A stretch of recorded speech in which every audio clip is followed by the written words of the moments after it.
আজ কথা বলবো নাত্রিকো আয়ুর্বেদিক রেসিপির রিভাইটালাইজিং শ্যাম্পুটি নিয়ে। এটা কিন্তু সাধারণ কোনো শ্যাম্পু নয় এবং আমি আবারও বলে রাখছি এটি একটি সালফেট ফ্রি শ্যাম্পু। আপনারা অনেকেই হয়তো অবগত আছেন যে সালফেট ফ্রি শ্যাম্পুটা কি এবং কেন ব্যবহার করতে হয় আর এর উপকারিতাই বা কী। তো আমি আবারও এটা নিয়ে কথা বলছি, যদিও এর আগে অনেকবার আমি পোস্ট দিয়েছি। সাধারণ যে শ্যাম্পুগুলো আমরা দেখি সেখানে কিন্তু অবশ্যই সালফেট ব্যবহার করা হয়। আর সালফেটটা কেন ব্যবহার করা হয় জানেন? সালফেটটা কিন্তু মূলত এক ধরনের সারফেক্ট্যান্ট, অর্থাৎ সালফেট দিয়ে যে কোনো কিছু পরিষ্কার করার জন্য এটা মূলত কাজে লাগে। তবে সালফেট কিন্তু এক ধরনের হার্শ কম্পোনেন্ট মানে হচ্ছে যে এখানে প্রচুর ফেনা উৎপন্ন করবে, অবশ্যই পরিষ্কার করবে। এটা খুব পাওয়ারফুল একটা পরিষ্কারক। তো মূলত সালফেটটা ব্যবহার করা হয় কাপড় ধোয়া সাবানে, অথবা কাপড় ধোয়ার জন্য যে আমরা লন্ড্রি পাউডারগুলো ব্যবহার করি, ডিশ ওয়াশিং পাউডারগুলো যে ব্যবহার করি সেখানে। তবে এর একটা বড় ব্যবহার হয় সাধারণত কসমেটিক্স ইন্ডাস্ট্রিতে, বিশেষ করে যে সাবান, শ্যাম্পু সেগুলোতে কিন্তু এগুলোর বড় একটা ব্যবহার রয়েছে। তো মূলত যেহেতু এটা একটা পরিষ্কারক এবং অনেক সস্তা একটা উপাদান এটা, তো এর পরিষ্কারক হলে হবে কি, সবচেয়ে বড় যে ক্ষতিটা করে মানব দেহের জন্য, বিশেষ করে আমাদের স্কিন এবং হেয়ারের ক্ষেত্রে, প্রথমেই বলে নিয়েছি সালফেট একটা হার্শ কেমিক্যাল। এটা পরিষ্কার করবে ঠিকই, কিন্তু তার সাথে সাথে আমাদের স্কিনকে এবং আমাদের যে চুলটাকে, সেটা আমাদের শরীরে যে ন্যাচারাল অয়েলটা থাকে সেটাকে সম্পূর্ণভাবে নষ্ট করে দেবে এবং প্রচুর ড্রাই হয়ে যাবে।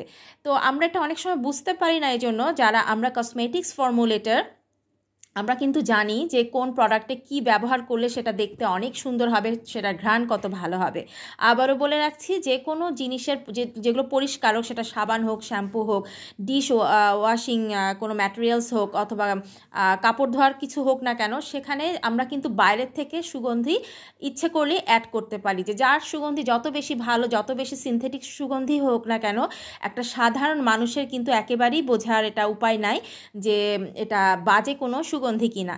তো আমরা যারা হার্বাল কসমেটিক্স তৈরি করি, যদি আমরা অনেস্ট থাকি, আমরা সাধারণত বাজে কোনো সুগন্ধি ব্যবহার করি না। যেটা একেবারেই এসেনশিয়াল অয়েল থেকে যে সুগন্ধি পাওয়া যায়, অথবা আরও কিছু সুগন্ধি আছে যেটা অনেক এক্সপেন্সিভ, ইম্পোর্টেড, এবং ইম্পোর্টেড হলে যে ভালো হবে সেটা আমি বলছি না, বাট সেগুলো অনেক এক্সপেন্সিভ, মাইল্ড, সেগুলো সাধারণত আমরা ব্যবহার করি।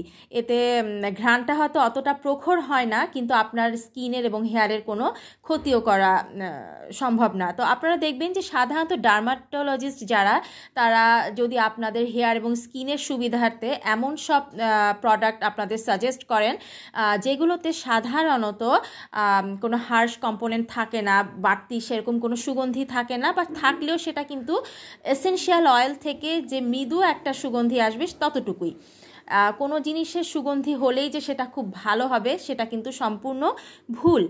তো আমার শ্যাম্পুটা নিয়ে আমি আবার কথা বলতে চাচ্ছি যে এটা কিন্তু মূলত একটা sulphate free shampoo. Sulphate free shampoo কিন্তু যে উন্নত যে দেশগুলোতে, সেগুলোতে এখন এর ব্যবহার দিন দিন অনেক বেড়ে গেছে। আমাদের দেশেও আমরা সচেতন হচ্ছি, আমরা সালফেট ফ্রি শ্যাম্পু চাই। কিন্তু কথা হচ্ছে কি, সালফেট ফ্রি শ্যাম্পু চাইলে কি হবে? আমাদের বুঝতে হবে যে সাধারণ শ্যাম্পু থেকে সালফেট ফ্রি শ্যাম্পুর তফাৎটা কোথায় এবং কেন ব্যবহার করব। সাধারণত সালফেট ফ্রি শ্যাম্পুটা আমরা এই জন্যই ব্যবহার করি যে এটা অবশ্যই আপনাদের চুলটাকে পরিষ্কার করবে, কিন্তু প্রচুর ফেনা তৈরি করবে না। কেননা প্রচুর ফেনা তখনই হবে যখন সেখানে আমি সালফেটটা মিশাবো। সালফেট মিশালে প্রচুর ফেনা হবে। আমি যদি সেখানে নানা রকম সুগন্ধি মিশাই, আপনি বুঝতেও পারবেন না, মনে করবেন না জানি এটা কত ভালো একটা প্রোডাক্ট। কিন্তু সালফেট ফ্রি শ্যাম্পু যখন আমি ব্যবহার করব, তখন কিন্তু আমি এখানে সালফেট ব্যবহার করব না, এটাই স্বাভাবিক। কারণ সালফেট একটা ক্ষতিকর পদার্থ। তখন আপনারা জিজ্ঞেস করতে পারেন, তাহলে চুল কি পরিষ্কার করবে? হ্যাঁ, অবশ্যই করবে। তাহলে সালফেটের বদলে আমরা কি দেই? অবশ্যই দেই, সেটা অনেক এক্সপেন্সিভ। সেটা হচ্ছে যে ন্যাচারাল ফেনা তৈরি করার জন্য মূলত আমরা ব্যবহার করি শ্যাম্পুগুলোতে। সবাই এর মধ্যে শুনে থাকবেন সোপ নাট, যেটার বাংলায় আমরা বলি রিঠা, সেটা মিশানো পানি, পরিমিত পরিমাণে ক্যাস্টর অয়েল, এবং অবশ্যই কিছু ন্যাচারাল গ্লুকোজ আছে যেটা প্ল্যান্ট বেসড গ্লুকোজ। সেটার একটা পরিমিত সংমিশ্রণে দক্ষ হাতে যখন আমরা কোনো কিছু তৈরি করি তখন কিন্তু ন্যাচারালি কিছু ফেনা তৈরি হয়, সেই ফেনা থেকেই কিন্তু এই সব সালফেট ফ্রি শ্যাম্পু তৈরি হয়। সো আপনারা যখন এটা ব্যবহার করবেন তখন কিন্তু অবশ্যই সালফেটযুক্ত শ্যাম্পুর মতন দেয়া মাত্রই অনেকগুলো ফেনা হবে না, তবে ফেনা হবে এবং সেই ফেনাটাই কিন্তু আপনার চুল পরিষ্কারের জন্য যথেষ্ট।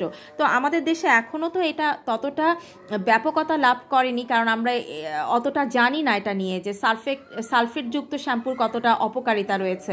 তো আপনারা চেষ্টা করবেন সালফেট ফ্রি শ্যাম্পু ব্যবহার করতে। অনেক কোম্পানিতেই এখন এগুলো তৈরি হচ্ছে, আমাদের দেশেও কিছু ভালো কোম্পানি নিশ্চয়ই তৈরি করে, আপনারা খোঁজ নিলেই জানবেন।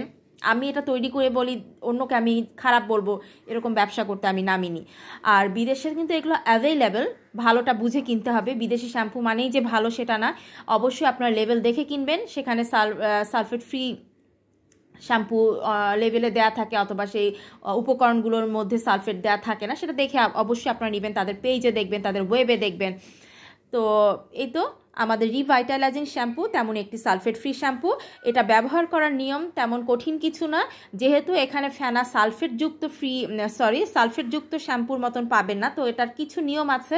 চুলটা অবশ্যই খুব ভালো করে আগে ভিজিয়ে নিতে হবে, তারপরে পরিমাণ মতন শ্যাম্পু, পরিমাণ অবশ্যই একটু বেশিই লাগবে, আপনি মাথায় দিয়ে আরেকটু পানি দিয়ে ভালো মতন কষলিয়ে ফেনা তুলবেন, এভাবে 2 বার ধুবেন। প্রথমবারে যতটুকু ফেনা পাবেন, সেকেন্ড টাইম যখন আপনারা হেয়ারটাকে ওয়াশ করবেন তখন ফেনার পরিমাণ আরেকটু বেশি হবে। তো ফেনা নাই দেখে ভাববেন না যে আপনার চুলটা পরিষ্কার হচ্ছে না, অবশ্যই চুলটা পরিষ্কার হবে যদি আপনারা এই ওয়েতে পরিষ্কার করেন। তো এই জন্যই আপনাদের আগে থেকে জানিয়ে রাখলাম যে ফেনা কম হলে আপনাদের চিৎকার চেঁচামেচি বা ভয় পাওয়ার কোনো কারণ নাই যে কেন ফেনা হচ্ছে না, কারণ মূলত ফেনাটা অধিক পরিমাণে আসেই সালফেট নামক একটা বাজে কেমিক্যাল থেকে। আজ এই পর্যন্তই, এটা নিয়ে সামনে আরও কথা বলবো। আর আপনাদের যদি এ সম্পর্কে আরও কিছু জিজ্ঞাসা করার থাকে অবশ্যই আমাদের ইনবক্সে, আমাদের ওয়েবে আপনারা মেইল করতে পারেন।